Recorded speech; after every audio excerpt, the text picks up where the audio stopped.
o'clock in the afternoon, depending on the parish's schedule.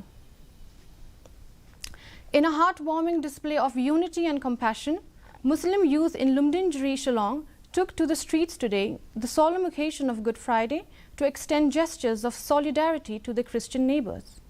Despite observing the rigorous fast of Ramadan, which marks its 18th day today, these youth embarked on a benevolent mission, distributing light refreshments to individuals heading to church services.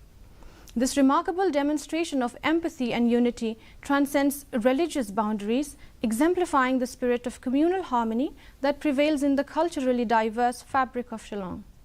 Many expressed gratitude and admiration for the heartful gesture exhibited by the youth.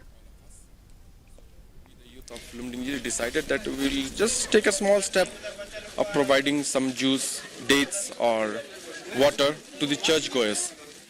And it's not a matter of a single community or two communities, but it's a matter of brotherhood and peace to prevail among each and every area of this world, especially when the hatred is spreading so fast.